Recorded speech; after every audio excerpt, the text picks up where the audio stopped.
vu que je n'utilise pas exactement les mêmes batteries que ce qui est préconisé, c'est-à-dire qu'ils préconisent du Tamiya Mini, moi j'ai des batteries qui sont eh bien, en DIN, qui est un autre système de connectique qui permet de moins faire chauffer et qui est un petit peu plus résistant. Voilà. Je vais utiliser un adaptateur, mais par la suite je pense que cette connectique sera repassée en DIN, hein. Il suffit de couper les câbles et de venir la câbler en DIN. Donc on y connecte là, on vient connecter notre batterie, donc là normalement il y a de l'électricité qui passe. Hop, je vais me mettre en auto, et donc là, un bruit de perceuse, terrible bruit de perceuse, en semi, pareil, même bruit de perceuse, donc déjà on a bien le semi et l'auto, on va dire, qui envoie l'électricité, et sur le safe, il n'y a bien rien du tout. Donc ce bruit de perceuse, il est normal, c'est-à-dire oui et non, c'est-à-dire qu'il ne doit pas rester comme ceci. Par contre, ça veut dire que le moteur n'est pas correctement calé. Et ça, lorsqu'on vient de faire un montage, c'est normal. Il y a peut-être une chance sur 1000 qu'on tombe sur un moteur calé. Et pour venir jouer sur ce calage moteur, on va avoir la vis de calage moteur. Donc, je vais vous montrer comment faire. Là, de mémoire, lorsque ça nous indique un bruit comme ça, c'est-à-dire un bruit très strident, un bruit de perceuse, hein, voilà, c'est caractéristique de ce bruit. On va admettre que le moteur n'est pas suffisamment haut. En fait, le calage moteur, c'est simplement une vis qui va venir faire monter le moteur jusqu'aux engrenages. Et donc là, le plus souvent, c'est que le calage moteur n'est pas suffisamment haut. Donc on va venir visser la vis ici pour faire monter le moteur. Donc on va y mettre quelques tours, simplement pour regarder. Encore.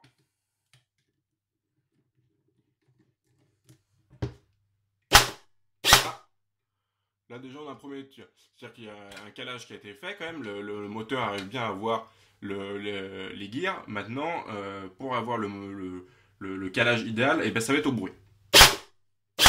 Alors là, avec un peu de chance, le calage est quand même pas dégueulasse.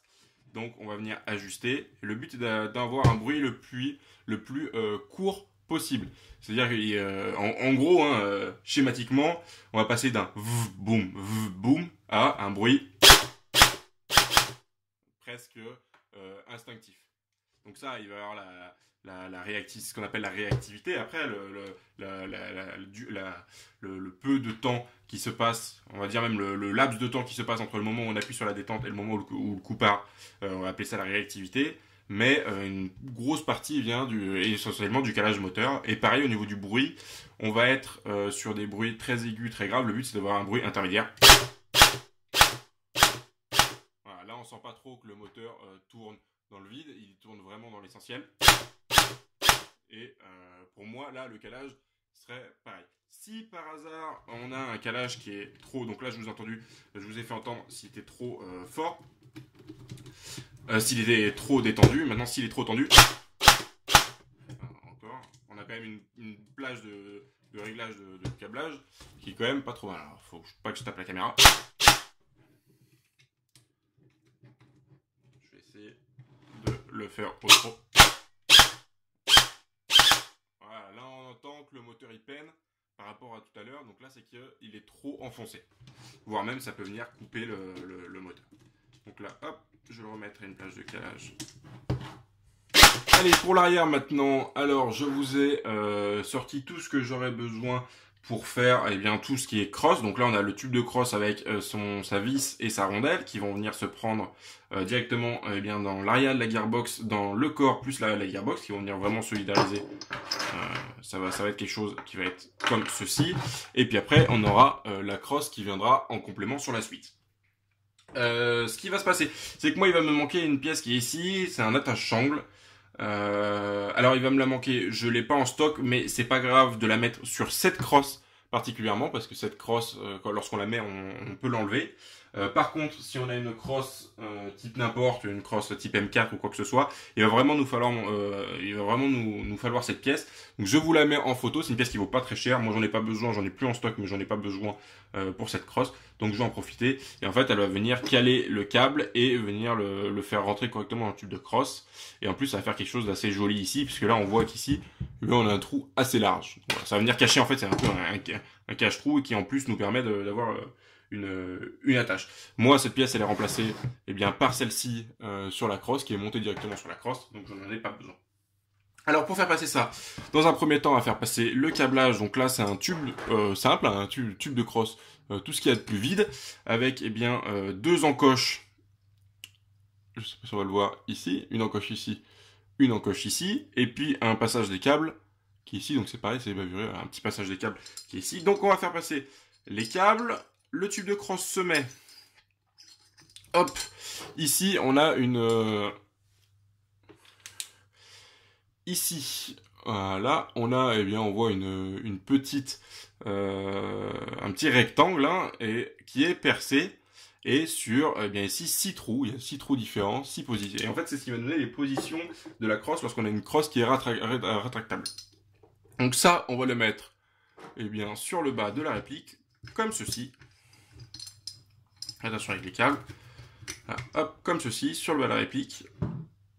Et puis après, on viendra mettre la suite. Pour l'instant, ce qu'on va faire, c'est que on va préparer la vis. On va la mettre, hop, dans sa rondelle. On vient faire passer, on va faire, hop, tomber la vis. Et donc là, normalement, elle est censée ressortir. Donc là, ça a pour but de bloquer le câblage à l'intérieur. Et en plus, eh bien, de donner une première... Enfin, c'est même toute la résistance du tube de crosse va venir de cette pièce. Donc, on vient mettre, donc là c'est une vis en cruciforme, le plus souvent c'est du cruciforme, hein, vous embêtez pas, ils sont assez réguliers là-dedans, on va dire, hein, histoire que de toute façon après vous allez voir, une fois le tube de crosse monté, on peut voir encore à l'intérieur ce que ça donne. Donc là, alors le plus embêtant c'est avec la caméra de pouvoir venir trouver Donc là, on voit que si on tourne, on fait bien tourner la vis. Donc, on va venir, hop, au milieu, chercher le trou. Et donc là, on va visser tout doucement, hein, petit à petit. Voilà. On fait bien attention à ce que les deux encoches sur les côtés, eh bien, en fait, ce sont des encoches qui correspondent eh bien, à des tétons qui sont ici à l'arrière. Je ne sais pas si on le verra. Là, je n'ai pas réussi à mettre correctement la vis. Et puis, eh ben, on va faire rentrer la vis dans ce tout petit trou qui est ici, là, qui est au milieu, pour fixer ça. Allez, je vous retrouve quand c'est fait. Allez, voilà, la vis est serrée. Donc là, on voit bien que le câblage, il part dedans. On voit bien que le câblage, il sort et il va dans le tube de crosse. Et donc, à l'intérieur, au niveau du tube de crosse, voilà. On voit bien que la rondelle qui est légèrement biseautée sur le côté nous permet de faire passer le câblage. Et donc on a accès directement à la rondelle et à la vis. Donc voilà, là le tube de crosse est fixé. On va juste avoir cette rondelle, là c'est une rondelle qui bouge et qui va venir se visser. Donc on la visse à la main, hein, pas besoin de plus. Et donc là, impeccable, tout est bien solidaire, rien ne bouge, c'est parfait. On va venir mettre la crosse. Alors... Au niveau de la crosse, pour moi, pour celle-ci, c'est une mise en place qui est assez facile parce qu'il suffit simplement de venir l'avancer au maximum et avec à l'aide d'une petite vis qui se trouve ici, venir en fait visser directement dans un des trous qui est ici. Si vous n'avez pas une crosse comme ça, alors je vais vous en chercher. Hier, j'ai pu récupérer cette crosse, donc là, c'est une crosse vraiment basique, une crosse crâne, et donc pour vous montrer, pour venir la fixer, on va retirer eh bien, cette partie. On va installer le tube de crosse. Et donc là, par exemple, c'est bien ajusté. Hein, ce tube de crosse, il est vraiment... Il va nous suffire de lever cette pièce. On voit qu'ici, ça bouge. Hein. Lever cette pièce et ça va nous permettre en fait de venir rentrer le tube, la crosse dans le tube de crosse. Donc là, moi, comme je vous ai dit, sur cette réplique, il va nous suffire eh bien, de simplement venir glisser cette pièce là-dessus. Donc, bon, pas besoin de vous montrer ça. Hein. On va se retrouver une fois que c'est mis. La partie avant, donc vous allez voir que c'est pas non plus des plus faciles à mettre, mais il y a un petit peu moins de pièces à mettre. Première chose, on va se retrouver au niveau du upper. Le upper, il est possible que si vous l'achetez séparément, il ne soit pas vendu avec le charging handle. Donc, pour monter cette pièce, c'est vraiment simple. J'ai pas besoin spécialement de vous l'enlever, mais en gros, on retrouve donc la pièce ici, hein, en tanne. Pièce qui est juste ici. au bout un petit crochet, on le voit bien ici, avec un ressort, et ce ressort, il est maintenu à l'aide d'une vis qui est juste ici. Donc,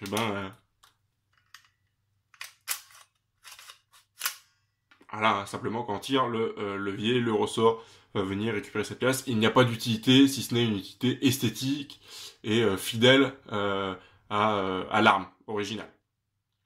Également, on va retrouver juste ici, donc je vais pouvoir vous l'enlever, eh bien, une fausse culasse trappe d'éjection. Et donc là, c'est pareil, sur ce modèle-ci, c'est complètement factice. Donc c'est une pièce qui vient simplement se fixer comme ceci à l'intérieur. Donc il n'y a pas de trou, hein, c'est vraiment une petite place à avoir. L'important, c'est bien d'avoir ce sens. Donc les deux grands côtés sur le haut de la réplique. Et cette pièce ici, là, et sur le côté bas. Donc voilà, on vient simplement ici bien la fixer. Donc voilà, quand on sait qu'elle est bien fixée, simplement elle tient à peu près toute seule. On sent que voilà, elle est bien sur coin. Et donc là, c'est une trappe d'éjection. Donc cette trappe d'éjection, le plus souvent, elles sont vendues avec. Si elle n'est pas vendue avec, c'est une goupille ici qui est maintenue par une petite... Enfin, c'est une barre en acier qui est maintenue ici par une petite goupille. Par une petite rondelle, pardon, et qui possède un ressort. Et en fait, là, sur ce modèle-ci, c'est aimanté. Voilà. C'est la première fois que je vois ça. C'est quelque chose qui est aimanté. Sinon, c'est... alors, j'en ai pas ici. C'est une petite, pareil, goupille qui vient bouger et se bloquer sur le haut de la réplique. Là, je pourrais pas vous montrer. Mais le plus souvent, ça vient avec. Et puis, bon, ça reste pas... si on la possède pas, c'est une erreur esthétique. C'est pas une erreur fonctionnelle de la réplique. Ça va pas empêcher le fonctionnement. Donc voilà, on va laisser ça comme ça pour le moment. Au moins, on a déjà monté ça. Et on va venir s'attaquer au canon. Alors le canon, comme je vous le disais, là c'est un canon de M4 classique auquel je vais rajouter une rallonge de canon. Donc ça nous permet, en fait c'est quelque chose qui va venir se fixer normalement là où on met un silencieux ou un cache-flamme, donc qui a le pas négatif et qui a à nouveau un pas positif. Ça va nous permettre de gagner quelques centimètres.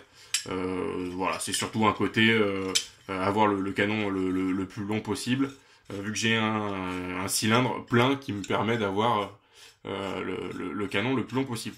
Je vous ramène sur ma première vidéo, hein, là où je monte la gearbox, où j'explique le ratio entre le cylindre et un cylindre lent et un cylindre long, pardon, et un canon long. Voilà, c'est important, il faut qu'il y ait une certaine quantité d'air qui nous serve à ça. Donc là, même si le canon s'arrêtera ici, c'est surtout un côté esthétique qui permet d'avoir un canon un peu plus long et du coup mieux apparenté au style DMR. Donc, bien ce canon, où est-ce qu'il va venir se mettre? Eh bien, il va venir se mettre sur l'avant du upper. Donc là, on est sur... là, ici, on va avoir la crosse. Hein, normalement, ici, on va voir la crosse. Hein, on est sur l'arrière de la réplique. Et donc là, hop, on va voir l'avant, donc le canon. On peut voir ici qu'au niveau du canon, on a une grande fente qui est normalement ici pour le passage des câbles lorsqu'on a une réplique en avant. Et donc ça va être sur le dessous de la réplique, hein, donc ici. On vient mettre le canon comme ceci, et c'est tout bon, et voilà. Non, il va falloir maintenant mettre, solidariser ce canon avec cette pièce, parce que là on voit que ça bouge quand même assez facilement. On va venir le solidariser, et là on le solidarise, pardon, avec, avec le garde-main. Donc on va venir mettre en place le garde-main. Sur le modèle que j'ai, moi, c'est un garde-main qui est assez simple, assez efficace. Il suffit simplement de visser. Là, on a un gros pas de vis. Et ça va venir se mettre ici. Il arrive... donc là, je vais pouvoir vous montrer parce que c'est une pièce qui est beaucoup plus trouvable que ce garde-main. Il arrive que vous ayez, surtout si vous achetez une réplique de M4 basique, quelque chose qui ressemble à ceci. Donc là, on a bien un canon externe. Donc, qui va venir se mettre, hop, pareil, dans l'avant. Donc là, vous en faites pas sur ça. Et on va avoir ceci. Ceci, c'est une bague. Donc, c'est un O-ring, je crois. Je veux pas dire de bêtises. Est-ce que c'est le D-ring ou le O-ring? Je sais plus. Je vous mets la notation. Et en fait, cette bague va venir, pareil, elle dispose d'un filetage à l'intérieur. Elle va venir se visser comme ceci. Voilà. Et après, on va pouvoir venir avec une petite goupille qui est devant, pas une goupille, une plaque qui est devant. On pourra venir visser ce genre de choses, donc qui viendront se prendre au niveau des dents, ici. Il suffira de tirer la bague et on aura les dents qui sont apparentes. Et on pourra faire ce genre de montage. Là, ce n'est pas le montage qui m'intéresse. On va rester sur le montage qui m'intéresse sur le DMR, c'est-à-dire, hop, le canon externe. Il est également possible, je rebondis rapidement, mais il est également possible de trouver des canons externes avec des petites goupilles qui sont ici de part et d'autre, à droite et à gauche du canon, et qui peuvent venir se fixer. Voilà, ici on voit des entailles, et ça évite d'avoir un canon qui fait droite-gauche comme ça, qui peut tourner. Sur celui-ci, il n'y a pas, je vais voir si je peux bricoler quelque chose sur le haut. On verra par la suite. Pour l'instant, je fais le montage comme ça. Allez, donc, il nous suffit de prendre l'imposant garde-main, venir dessus, et puis bah là, visser. Donc ça peut être assez long. Ça se visse dans le bon sens, hein, dans le sens basique. Et donc là, je vous conseille sur la fin de forcer, parce que c'est quand même ça qui tient votre canon. Donc, je vous laisse le temps que je fasse ça, et puis je vous reprends juste après. Allez, voilà, donc pour m'aider, je me suis aidé d'une pince comme ça, hein, trouvable dans à peu près tous les magasins de bricolage, et qui a permis, eh bien, en la fixant ici, de venir resserrer bien cette bague. Et donc là, on est bien aligné sur le dessus. Donc pour jouer, on a cette petite bague qui se défait, et en fait il suffit de venir serrer à fond et puis venir compléter avec cette bague afin d'avoir, donc là on a une bonne rigidité, il n'y a rien qui bouge, et puis le canon il bouge pas non plus. Donc là on est bon, on a le haut qui est monté, hein. On va simplement venir mettre un petit cache-flamme, et donc ça c'est ce qu'on appelle un sens anti-horaire, c'est-à-dire qu'on vient visser dans l'autre sens que ce qu'on venait de visser jusqu'à maintenant. Et donc là on va avoir, eh bien, un cache-flamme. Avec l'angle de la caméra, voilà ce que ça donne. Et puis, ben, on va pouvoir venir installer le canon et le bloc au pop. Donc, où est-ce qu'on l'installe?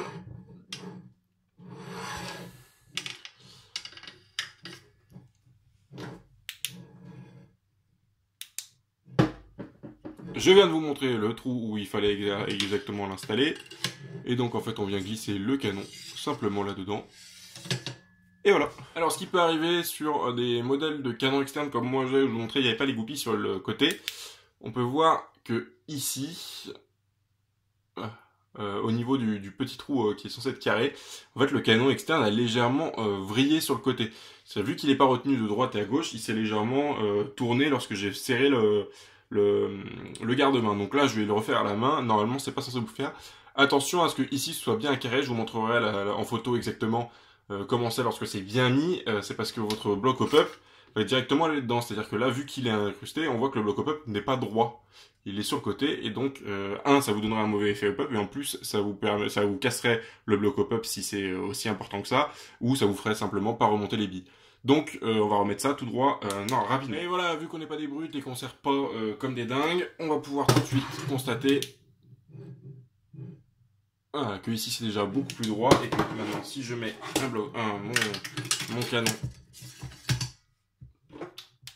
et mon bloc op-up dedans, on a un bloc op-up maintenant qui est droit au niveau de la réplique. Donc c'était pas très compliqué, hein, il m'a suffi simplement de prendre une petite pince, d'aller sur le bout du canon, et puis venir faire un petit quart de tour. Et là, ça ne bouge plus. Vu que c'est quand même bien serré, eh bien ça va pas bouger en jeu. De toute façon, c'est pas une pièce qui a quelque chose de particulier qui vient dessus, donc voilà. Il n'y a pas de raison que ça bouge. Et ben la réplique est quand même sacrément bien avancée. On va déjà maintenant voir ce que ça donne. Pour pas dire qu'elle est finie, il suffirait de remettre la goupille. On en est quand même pas bien loin. On va simplement s'assurer que le ball catch ici, qui est ici, soit au bon endroit. Et on va venir glisser les deux parties de la réplique. Voilà, on entend un petit clic. On vient finaliser tout ça avec la goupille qui rentre impeccable. Et donc là, on a eh bien, la réplique qui est montée de part en part.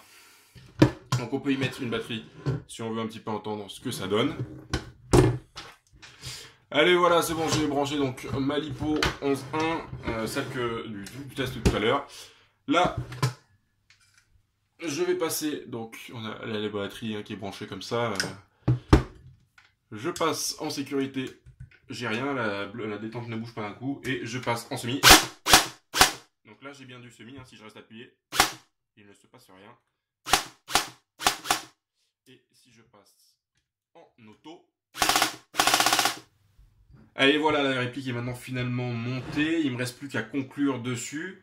Première chose, je voudrais dire un grand merci au magasin Elite Airsoft.